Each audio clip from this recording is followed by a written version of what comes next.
బీహార్ రాజకీయాల్లో కొత్త ట్విస్ట్ మొదలైంది. లోక్సభ ఎన్నికలకు ముందు ఈ పరిణామం ఎవ్వరూ ఊహించలేదు. బీహార్ సీఎం నితీష్ కుమార్ ఆర్జేడీ కాంగ్రెస్ కి గుడ్ బై చెప్పి బీజేపీతో చేతులు కలిపారు. ఇవాళ ఉదయం 10 గంటలకు సీఎల్పీ సమావేశం జరుగుతుంది. ఆ తర్వాత ముఖ్యమంత్రి పదవికి రాజీనామా చేయబోతున్న నితీష్ కుమార్ రాజీనామా లేఖను గవర్నర్కి ఇస్తారు. అలాగే కొత్త ప్రభుత్వ ఏర్పాటుకి ఆహ్వానించాల్సిందిగా గవర్నర్ కోరుతారు.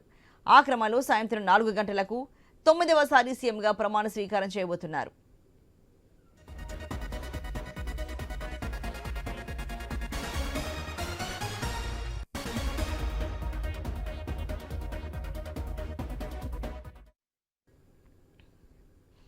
బీజేపీకి 2 డిప్యూటీ సీఎం పదవులు, స్పీకర్ పదవినిచ్చేందుకు జేడీయూ సిద్ధమైందని సమాచారం. బీజేపీ నుంచి సుశీల్ కుమార్ మోడీ డిప్యూటీ సీఎం అవుతారని తెలుస్తోంది. బీహార్కు చెందిన కర్పూరి ఠాకూర్కు కేంద్రం భారతరత్న ప్రకటించడంతో అదే అదనగా బీజేపీ వైపు జంప్ అయ్యారు నితీష్ కుమార్. ఈ వ్యూహంతో కాంగ్రెస్ ఇండియా కూటమి నుంచి తెలివిగా తప్పించుకున్నారు. కేంద్రంలో మళ్లీ బీజేపీ అధికారంలోకి వస్తుందనే అంచనాలు నితీష్ను కమలం వైపు అడుగులు వేసేలా చేశాయని తెలుస్తోంది.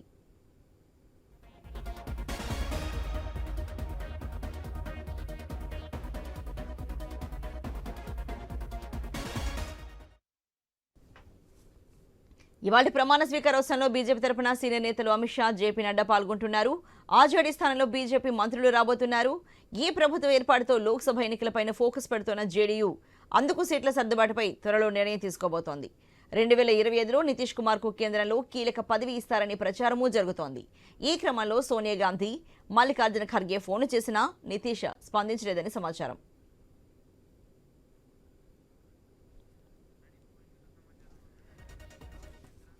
మరి దేశకు సంబంధించి మరింత తాజా సమాచారాన్ని మా ప్రతినిధి రవిచంద్ర అందిస్తారు. రవిచంద్ర, మరి బీహార్ రాజకీయంలో ఏర్పడిన ఈ సంచలనాత్మక ట్విస్ట్ గురించి చెప్పండి. లోక్సభ ఎన్నికల కంటే ముందు నితీష్ కుమార్ ఒక విధంగా సంచలనం సృష్టించారని చెప్పుకోవచ్చు. ఎందుకంటే ఇంతవరకు ఆయన మహాకూటమిలో ఉండే జేడీయూ, దాంతో పాటు ఆర్జేడీ, కాంగ్రెస్ ఈ విధంగా కూటమి ఏర్పడి ప్రభుత్వం ఏర్పాటు చేసింది. అయితే ఆ కూటమి నుంచి ఇప్పుడు ఎన్డీఏ కూటమిలోకి వస్తున్నారు. ఒక పడవ దిగి మరో పడవలో కాలు పెడుతున్నారని చెప్పుకోవచ్చు. దీంతో బీజేపీతో చేతులు కలుపుతున్నారని చెప్పుకోవచ్చు. దీంతో ఆయన ఇంతకాలం ఆ కూటమిల నుంచి పనిచేశారు కాబట్టి దానికి రాజీనామా చేస్తారు. ఇవాళ స్పీకర్ అనుమతి కూడా తీసుకున్నారు, స్పీకర్ పర్మిషన్ తీసుకున్నారు. 10 గంటలకు ఆ స్పీకర్ తో కలుస్తారు. స్పీకర్ తో కలుసుకున్న తర్వాత ఎల్పీ సమావేశాలు కూడా ఏర్పాటు చేస్తారు. ఎల్పీ సమావేశంలో ఆ నాయకుని ఎన్నుకుని ఆ తర్వాత 4 గంటలకు ఇవాళ 9వసారిగా ప్రమాణ స్వీకారం చేస్తారు. అంటే నితీష్ కుమార్ గతంలో బీజేపీతో కలిసి పనిచేసినట్టుగా అనుభవం, దాంతో పాటు ఆర్జేడీతో కలిసి పనిచేసిన అనుభవం, కాంగ్రెస్ తో కలిసి పనిచేసినట్టు అనుభవం. ఈ విధంగా ఈయన 9వసారి ముఖ్యమంత్రిగా ప్రమాణ స్వీకారం చేయడాన్ని బట్టి కూడా చూడొచ్చు. అంటే పార్టీలను, రాజకీయాల్ని అనుకూలంగా భవిష్యత్తులో రాజకీయాలు ఎలా ఉంటాయి దాన్ని ముందే ఊహించేసి ఈ విధంగా పార్టీలు మారటం, అంటే పార్టీలు మారటం కాదు, అంటే ప్రభుత్వాన్ని మార్చుకోవడం, కూటమిలు మార్చుకోవడంలో మహాదిట్టాన్ని దీన్ని బట్టి అర్థమవుతుంది చెప్పుకోవచ్చు. లోక్సభ ఎన్నికలు దగ్గర ఉన్నట్టు సమయంలో ఈయన ఈ నిర్ణయం తోటి ఒకసారిగా ఇండియా కూటమిలో ఒక పిడుగు లాంటి వార్తలు చెప్పుకోవచ్చు. ఎందుకంటే అటు మల్లికార్జున ఖర్గే కావచ్చు, సోనియా గాంధీ కానీ, ఎవరు రాహుల్ గాంధీ ఎవరు ఫోన్ చేసినా గానీ కనీసం స్పందించట్లేరు నితీష్ కుమార్. ఎందుకంటే ఇక ఆ కూటమి నుంచి బయటకు వచ్చేసారు. దాంతో ఆయన ఇక మళ్ళీ అటు వైపు కూడా చూడట్లేరు అని చెప్పుకోవచ్చు. దీంతో ఇండియా కూటమిలో ఒక పిడుగులాంటి వార్తను కూడా చెప్పుకోవచ్చు, పిడుగులాంటి సమస్యను కూడా చెప్పుకోవచ్చు. ఎందుకంటే ఇంతకాలం ఆర్జేడీకి 79 స్థానాలు ఉన్నాయి.